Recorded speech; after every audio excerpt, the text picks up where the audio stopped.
The Kahoolawe Island Reserve Commission will oversee access to the island. What exactly is it inheriting from the Navy? Here's a look. A helicopter flew us from Maui to Kahoolawe. 15 minutes later, we're there. Looking back toward Maui, Haleakala is visible in the distance. Navy trucks from the Korean War take us around. The ride is slow, dusty, and bumpy, and the road not paved for long. The land is barren. The lack of vegetation leads to rapid soil erosion, and the wind doesn't help. It's hard for the Kahoolawe Island Reserve Commission to revegetate the area. Few species of vegetation can tolerate the dry, windy conditions. A century ago, the land was used for ranching. We used to ranch here, and a lot of ranchers talk about coming to Kahoolawe and doing a lot of things here. Fish here, hunt here. Those cattle and goats began the destruction of the native vegetation, which continued under the U.S. Navy's use of the island as a bombing practice site until 1990. This is Klein's Gulch. Formerly the dumping ground, the Navy cleaned it out. It's one of the many gullies that scar the landscape, which erode heavily when it rains.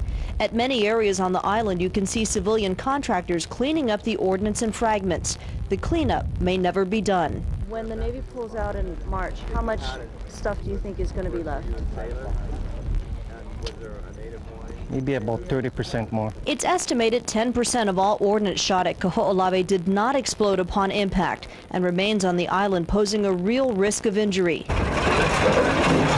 After they collect the metal, they bring it here to the thermal processing unit, where they burn the metal at 650 degrees. It's to get rid of any explosive residue that might pose a potential hazard after it's shipped off the island. After that, it comes to the inspection point, where workers sort the metal and make sure it's not hazardous before it's taken off Kahoolawe. This is base camp, where military, archaeologists, and researchers can overnight. The beaches are beckoning, but swimming is not recommended.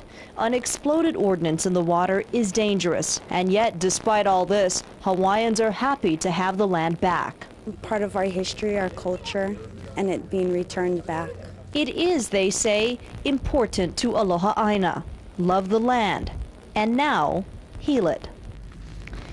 The official handover of Kahoolawe from the U.S. Navy to the state takes place on Tuesday.